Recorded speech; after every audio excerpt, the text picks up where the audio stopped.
John Singleton. And we'd like to first thank you for watching this video, and we thank you for your support. If you're not a subscriber, please subscribe to this channel. We appreciate your subscription.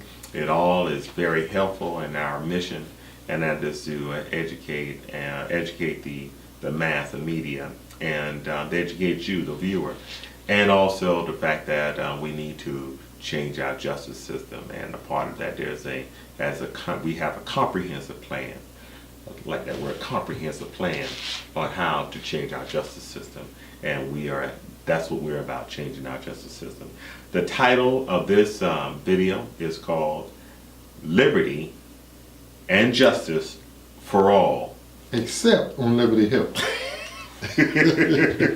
Now, Liberty Hill is a community that was built actually in the 1870s in North Charleston, South Carolina, and the reason why it's called Liberty Hill is because it was one of the first places that blacks were liberated enough to build their own community. Now, that community is not being preserved for African Americans.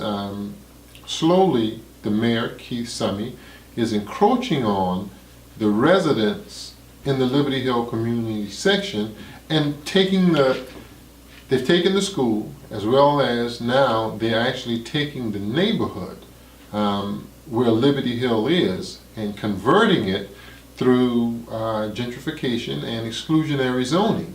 They are literally converting it to a white neighborhood.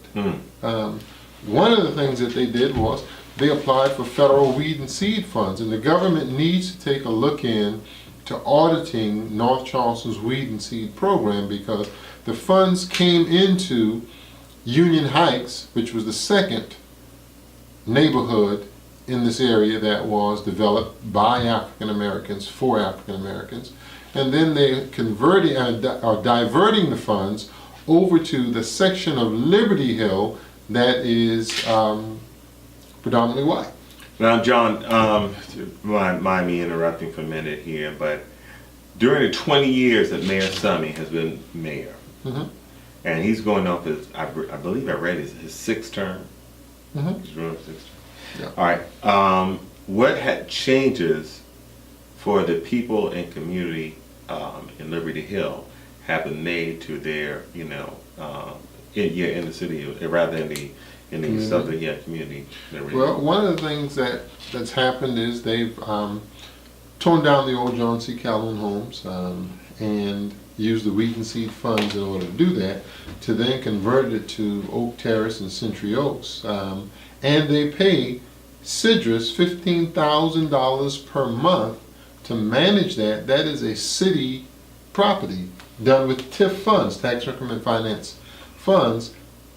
They jumped over Liberty Hill when it comes to spending money for what they call aesthetics, streetscape, beautification, whatever you want to call it. They've jumped over Liberty Hill in order to do that. And so if you knew Liberty Hill back in the day,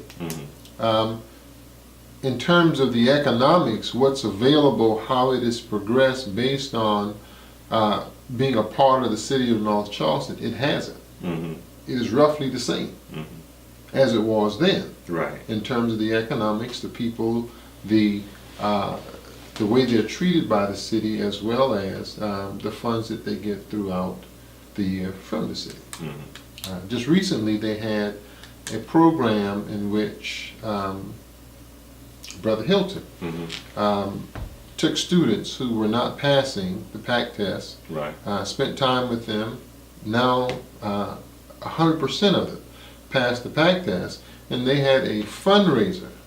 Now, we can give $1.5 million every year to Westcott. He can give $50,000 a year to the Charleston Chamber of Commerce, $4.8 million up off of Appian Way for a new soccer field, but yet the city's not willing to donate anything to the project that allows them to continue without going out and having to bleed for money.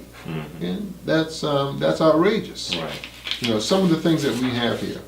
the fact that Oak Terrace and Century Oaks, they're saying that they use the additional money for deconstruction. Well, I happen to be the person who did the first deconstruction of the houses for Century, for old John C. Calhoun. And they said, well, we're not going to do a deconstruction because the deconstruction is too costly, and what we can do is we can literally tear the houses down and it's cheaper.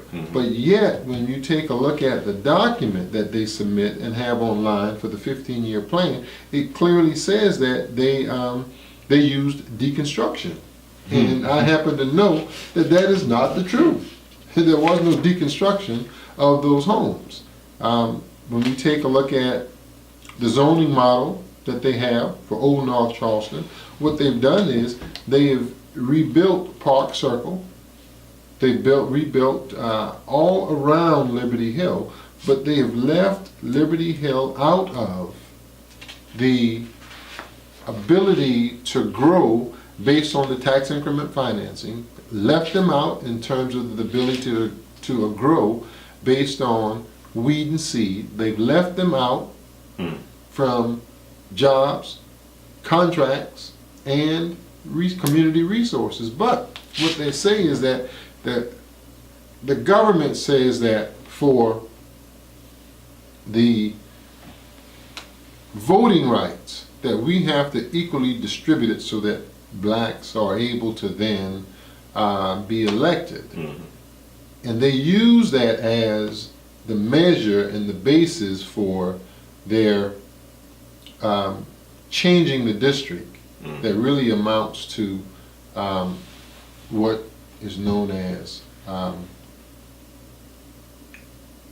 gerrymandering.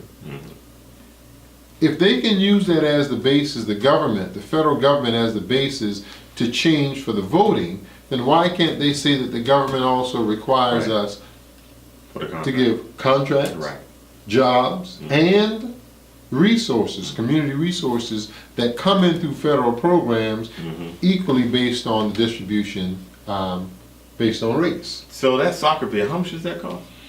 $4.something million. 4 point something. But I thought that they get the I thought they won the $1.5 million every year for that field For Westcott Golf Course. The golf course. For the golf course. They give $1.5 million every year for the golf course.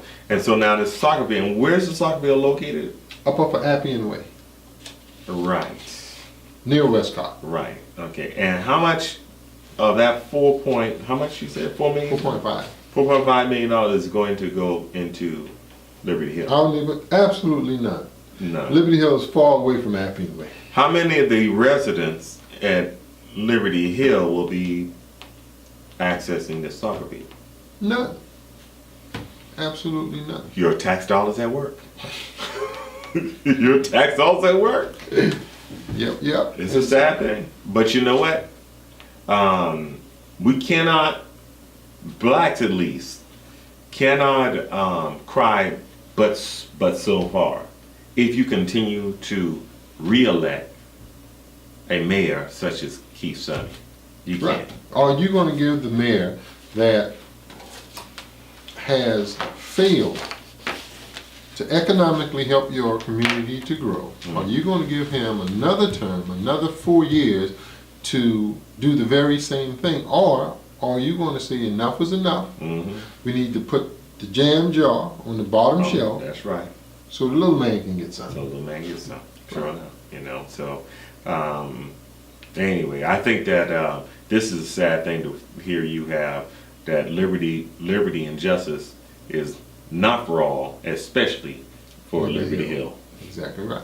If you're in Liberty Hill, please subscribe to this channel and please like this video, share this video, and let's do something about it, because there's no sense in re-electing a mayor that's going to continue to treat you that way. It doesn't mean, that's like, why you can be staying married to a woman or a man that's cheating on you? No, you don't. Mayor Summey, we're talking about he's practicing political infidelity. Like political. To say the least. And we also need not forget the council person. Right. The council person, you need to go to the council person and ask the council person Right. to deal with the mayor in terms of giving you a straight answer. And if he's not or she's not willing to do that, Right. he in this case, then you don't need to elect the same council Yeah, person. hey, let him go. You know, you see an incumbent, don't vote for him. Right. Don't vote for him. Well, our time is up, and we thank you for yours. Please subscribe to this channel. Please share this video, and we appreciate your time, and we thank you for all that you've done and all your support. This has been another edition of The Naked Truth.